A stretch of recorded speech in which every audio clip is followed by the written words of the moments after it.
اللهم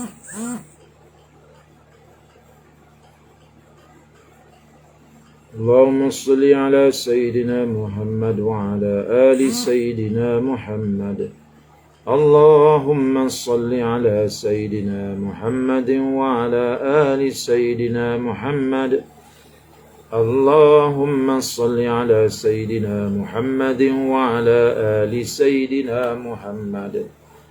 Alhamdulillah, syukur pada Allah Subhanahu wa taala, pada pagi yang mulia ini kita masih lagi dapat ditemukan oleh Allah dalam majlis ilmu, dan syukur kerana kita masih dapat terus beristiqamah membaca hadis-hadis dari kitab Riyadhus Shalihin untuk mengetahui bagaimana Nabi sallallahu alaihi wasallam mengatur cara hidup kita sebagai seorang muslim yang sebenar-benarnya.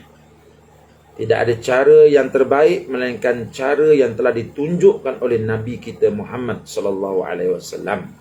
Ya, baiklah. Kita akan terus berbicara tuan-tuan berkaitan dengan persoalan adab-adab makan ini. Ya. Penting, walaupun orang kata makan ini, orang kata kita nak tunaikan kehendak nafsu, tapi telah kita bincangkan dulu, kita makan tidak untuk tunduk kepada nafsu, tetapi kita makan kerana nak melaksanakan perintah Allah yang menyuruh kita makan dan menyuruh kita minum, bukan perintah nafsu. Ya, jadi kita nak belajar bagaimana makan ini daripada benda yang harus, tetapi akhirnya kita mendapat pahala. Sebab segala benda yang harus, kalau dibuat tak dapat pahala, kalau ditinggal tak berdosa. Jadi kalau kita buat pun tak dapat pahala. Inilah makan. Tapi kita berusaha nak jadikan makan ini yang asalnya tak berpahala, akhir sekali berpahala. Kita makan bukan saja kenyang tetapi berpahala. Bagaimana?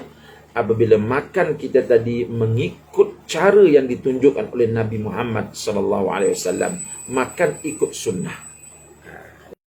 Ya. Tuan-tuan yang saya kasih sekalian, pada pagi ini kita berada muka surat 380 jilid yang pertama. Ya, 380 jilid yang pertama. Mari kita lihat tajuk tuntunan bagi orang yang makan tetapi tidak merasa kenyang. Ya. Makan tapi tak rasa kenyang. Macam mana jadi itu? An Wahsy bin Harb radhiyallahu anhu anna ashab Rasulullah sallallahu alaihi wasallam qalu. Daripada Wahsy bin Harb radhiyallahu anhu, bahwasanya sahabat-sahabat Rasulullah sallallahu alaihi wasallam berkata. Sahabat berkata kepada Nabi sallallahu alaihi wasallam. Apa kata sahabat? Ya Rasulullah, wahai Rasulullah, inna na'kulu wa la nashba'. Sesungguhnya kami makan, tapi kami tak rasa kenyang. Ini aduan para sahabat kepada Nabi. Mereka makan, tapi mereka tak rasa kenyang. Lihat bagaimana para sahabat dalam urusan-urusan seperti ini pun mereka merujuk Nabi. Karena Nabi itu ialah Rasul mereka, guru mereka, yang menunjuk mereka jalan yang benar. Jadi mereka takut kalau buat sesuatu tanpa bertanya Rasulullah. Takut mereka berada di jalan yang bengkok. Mereka tahu bila mereka mengucap saja wa asyhadu anna Muhammad Rasulullah, aku naik saksi bahawa Muhammad itu Rasulullah, mereka meyakini bahawa apa yang diajar oleh Nabi pasti membawa mereka kepada jalan yang lurus, jalan yang berjaya. Sebab itu apa juga masalah mereka rujuk Nabi. Sampai masalah perut tak kenyang pun mereka rujuk Nabi. Lihat. Itu maksud wa asyhadu anna Muhammad Rasulullah. Bila kita telah menerima Rasulullah itu sebagai Nabi kita, dialah tempat rujukan kita. Kita takkan rujuk yang lain kerana takut sesat. Jadi para sahabat, masalah makan tak kenyang pun mereka rujuk Nabi. Baik, adakah Nabi diam saja? Tidak. Nabi akan memberikan tunjuk ajarnya. Kerana itulah peranan beliau, tugas beliau sebagai seorang Rasul. Menunjukkan ummah jalan yang lurus. Kata Nabi, fala'allakum taktarifuna. Nabi kata, mungkin sekalian kamu makan sendiri-sendiri. Ya. Fala'allakum taftariquna, mungkin kamu ni makan seorang-seorang kot. Ya. Makan seorang-seorang kot. Qalu na'am. Benar ya Rasulullah, kami bila makan seorang-seorang. Qala Rasulullah, Nabi menjawab, fajtami'u ala ta'amikum. Fajtami'u ala ta'amikum. Nabi kata, maka berkumpullah kamu kalau makan. Jangan makan seorang-seorang. Panggil makan berjemaah. Makanan satu sebenarnya boleh dimakan oleh 2 orang. Makanan untuk 2 orang boleh dimakan 3 orang. Panggil berhimpun. Kita makan berjemaah, jangan makan seorang-seorang. Sebab itu rasa tak kenyang. Maka berkumpullah kamu sekalian ketika makan. Wadhkurusmallah yubariku lakum fi. Dan selepas berkumpul tu, bila nak makan, sebutlah nama Allah. Nescaya mendapat barakahlah kamu. Nescaya memberkatilah bagi kamu padanya. Allah Ta'ala akan campakkan barakah pada makanan kamu itu. Bila kamu makan berjemaah, dan bila kamu makan, kamu mulakan dengan Bismillahirrahmanirrahim, Allah akan campakkan barakah pada makanan itu. Bila makanan itu dapat barakahnya, walaupun kamu makan sedikit, tapi rasa kenyangnya panjang. Sebab makanan itu sudah dicampakkan barakah oleh Allah. Mengapa? Kerana 2 perkara. Pertama, kerana berhimpun, makan berjemaah. Yang kedua, kerana dia telah memulakan makannya dengan membaca Bismillahirrahmanirrahim. Di sini kita dapat memahami bahawa betapa pentingnya kita makan ikut sunnah. Bayangkan tuan-tuan, orang ini makan tapi tak kenyang, kemudian dia tambah lagi makan lagi tak kenyang. Apa akan jadi pada kesihatan dia? Badan dia akan membengkak, badan dia akan menggelembung, jadi gemuk. Kadang-kadang gemuk yang melampau-lampau. Sebab apa? Makan tak kenyang. Tapi kalau orang tu makan sikit dah rasa kenyang, apa jadi? Sudah tentu dia akan makan sedikit. Bila makan sedikit, tuan-tuan, ya, kesihatan akan menjadi baik. Badan tidak gelembung, gemuk. Ya, kita akan jadi lebih sihat. Sebab kita makan sikit dah rasa kenyang. Tak ada pula Nabi kata pergi potong usus kamu. Hari ni orang nak rasa kenyang, dia cepat-cepat pergi potong usus. Ya, Nabi ajar kita, kalau kamu nak rasa kenyang, kamu perlu barakah daripada Allah. Barakah Allah tu macam mana datangnya? Bila kamu makan berjamaah. Dan kamu mulakan makan kamu dengan membaca Bismillahirrahmanirrahim. Begitu. Ya, ini ajaran Islam. Ya, kadang-kadang ramai orang-orang soleh ni, tuan-tuan, dia beli nasi lemak, dia tak makan, dia mencari ke mana tu, nak ajak orang makan bersama. Seorang pun cukuplah, supaya ada 2 orang. Sebab dia takut makanan yang dimakan tu tidak ada barakahnya. Bila makanan tidak ada barakah, kita takut bersama makanan itu ada penyakit. Sebab itu kita takut. Sebab itu kita nak makan berdua, kita nak makan berjemaah. Sebab itu bila kita makan, saya sebutkan semalam, kita nak pentingkan kawan kita yang lain. Ambil daging tu, letak kat pinggan dia. Walaupun kita memerlukan, sebab kita nak tarik barakah Allah. Yang mengenyangkan kita bukan kerana nasi yang banyak masuk dalam perut kita. Yang mengenyangkan kita, yang menyihatkan kita bukan kerana daging yang banyak masuk dalam badan kita. Tetapi kerana barakah yang Allah Ta'ala campakkan pada makanan itu. Itu yang pentingnya. Sebab itu jangan sekali-kali makan berseorang diri. Panggillah kawan, panggillah teman, makan berjemaah. Dan lepas tu ucapkanlah Bismillahirrahmanirrahim. Aku makan dengan nama Allah. Tadi tuan-tuan yang saya kasih sekalian, mari kita tengok lagi cara makanan yang akan diberi pahala kepada kita. Makruh makan dengan bersandar. Ini kita biasa buat. An Abi Juhaifah Wahab bin Abdullah radhiyallahu anhu qala Rasulullah sallallahu alaihi wasallam la akulu muttaki'an. Dari Abu Juhaifah Wahab bin Abdullah radhiyallahu anhu berkata, Rasulullah sallallahu alaihi wasallam telah bersabda, aku tidak pernah makan dengan bersandar.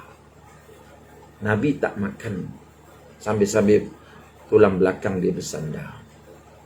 Ya, Nabi makan tegak, tidak bersandar. Ya. Hadis yang kedua, an Anas radhiyallahu anhu qala ra'aitu Rasulullah sallallahu alaihi wasallam jalisan muq'iban ya'kulu tamran. Dari Anas bin Malik radhiyallahu anhu berkata, saya melihat Rasulullah sallallahu alaihi wasallam duduk dengan bertekuk lutut sambil makan kurma. Ya, macam mana cara Rasulullah duduk? Rasulullah duduk, dia kaki kirinya, tapak kaki kiri diletakkan punggung di atasnya. Ya, tapak kaki kiri diletakkan punggung di atasnya dan kaki kanan ditegakkan. Makna lutut kaki kanan berada dekat bahu, dekat dada. Masa tu Nabi makan kurma. Begitu cara Nabi duduk. Begitulah cara Nabi SAW duduk ketika dia makan. Mengikut sunnahnya. Ya, tadi so Nabi makan dia tidak bersandar. Ini kita kena belajar ni. Ya, tuan-tuan yang saya kasih sekalian.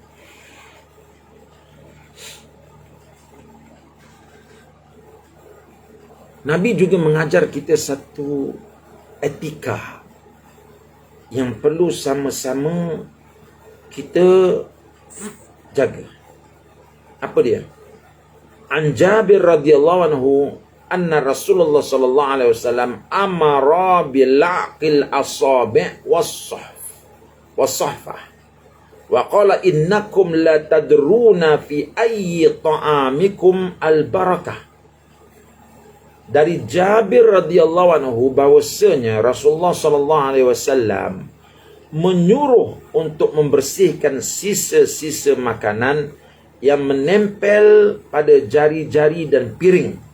Serta beliau bersabda, sesungguhnya kamu sekalian tidak mengetahui pada bahagian manakah dari makananmu itu yang mengandungi barakah. Jadi Nabi kata, Nabi kata apa?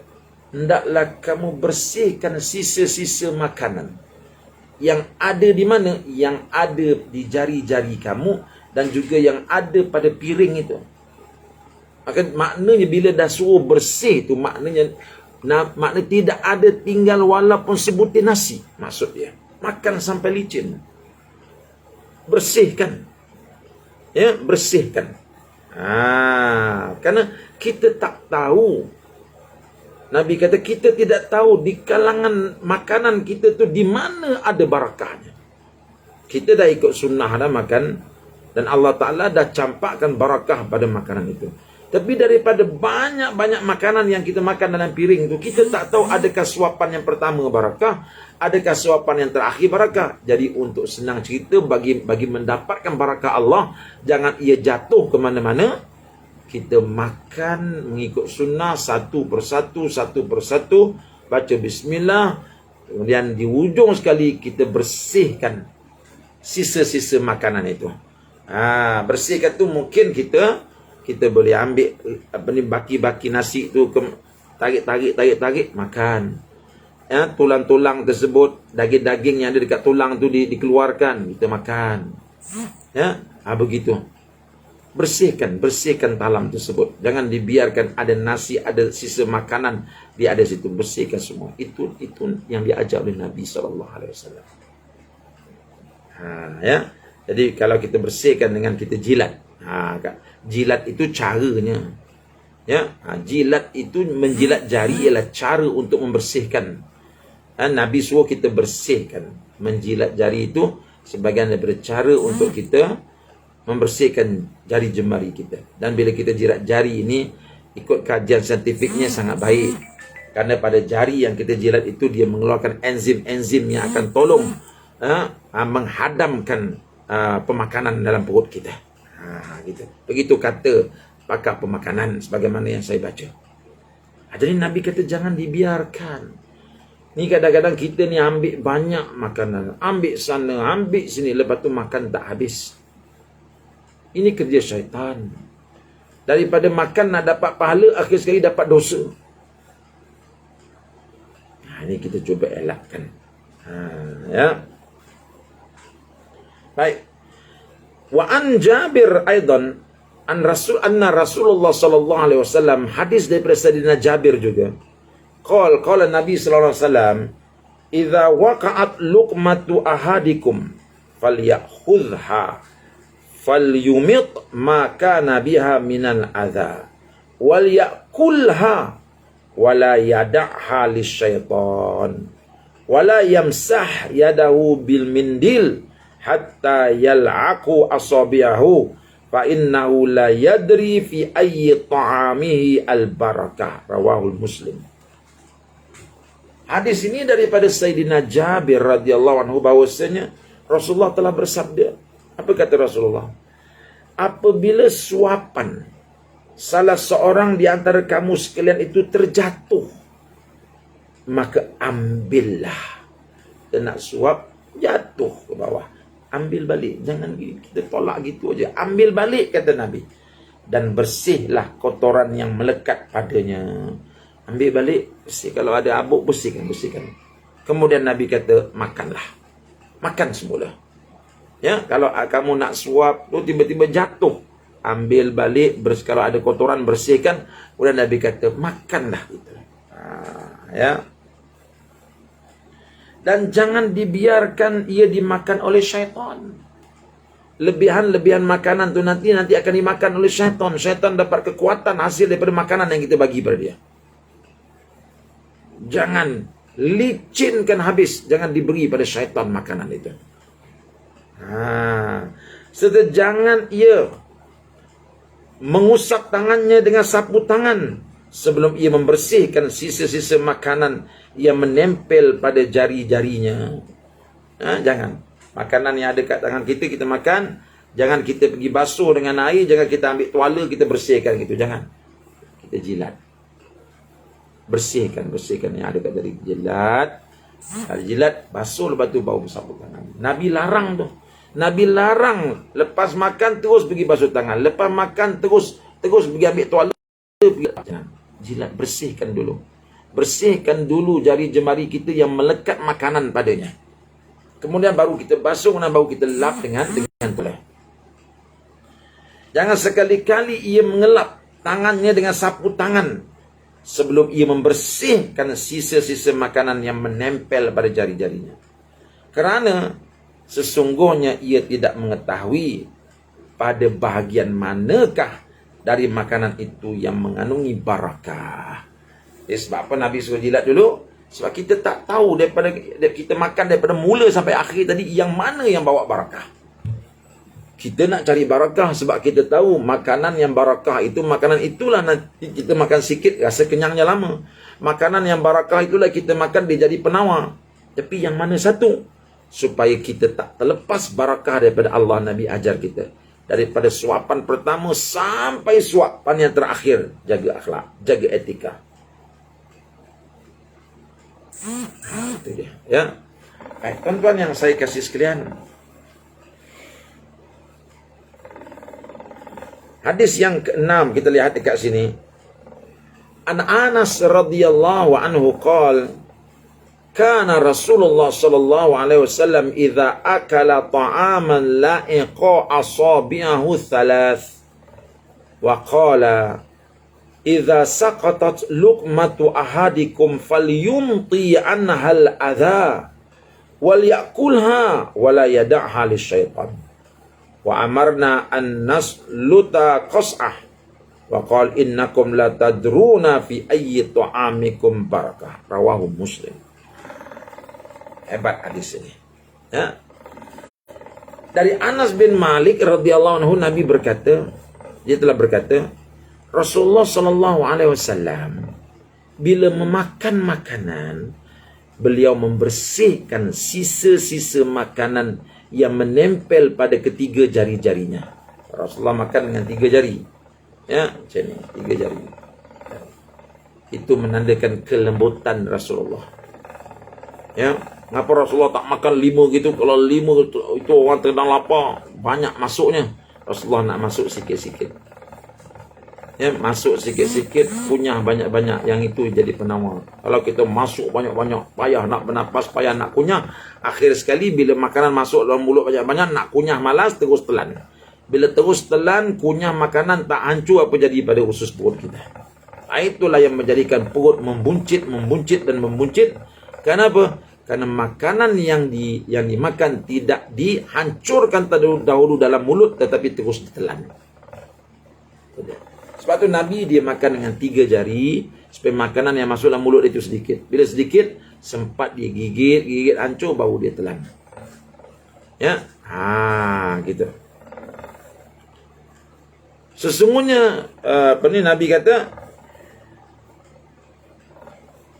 beliau membersihkan sisa-sisa makanan yang menempel pada ketiga jarinya, serta beliau berkata, apabila suapan salah seorang di antara kamu sekalian itu terjatuh, maka bersihkanlah kotoran yang menempel padanya, serta makanlah. Dan jangan dibiarkan dimakan oleh setan. Beliau juga menyuruh kami untuk membersihkan sisa-sisa makanan yang terada di piring, di mana beliau bersabda, sesungguhnya kamu sekalian tidak mengetahui pada bagian manakah dari makananmu itu yang mengandungi barakah. Jadi Nabi mengajar supaya piring tersebut tidak ada dilicinkan. Karena kita tidak tahu daripada makanan yang kita makan daripada awal sampai akhir, makanan yang manakah yang membawa barakah. Ya, baiklah. Mari kita dengar hadis yang seterusnya. Ini banyak sikit hadis yang kita baca, ya. Sebab kita nak tahu bagaimana Nabi makan dan kita nak sama-sama praktiskan. Wa an Sa'id bin al-Harith annahu sa'ala Jabiran radhiyallahu anhu 'anil wudu' mimma massatin nar. Dari Sa'id bin al-Harith bahwasanya ia menanyakan tentang masalah wudu' sehabis makan makanan yang dipanggang kepada Jabir radhiyallahu anhu. Jadi kalau makanan itu makanan yang berkuah, memanglah ada banyak sisa kat tangan. Tapi kalau makanan daging yang dipanggang, macam mana ada sisa ke kat makanan? Ini Jabir tanya. Ya.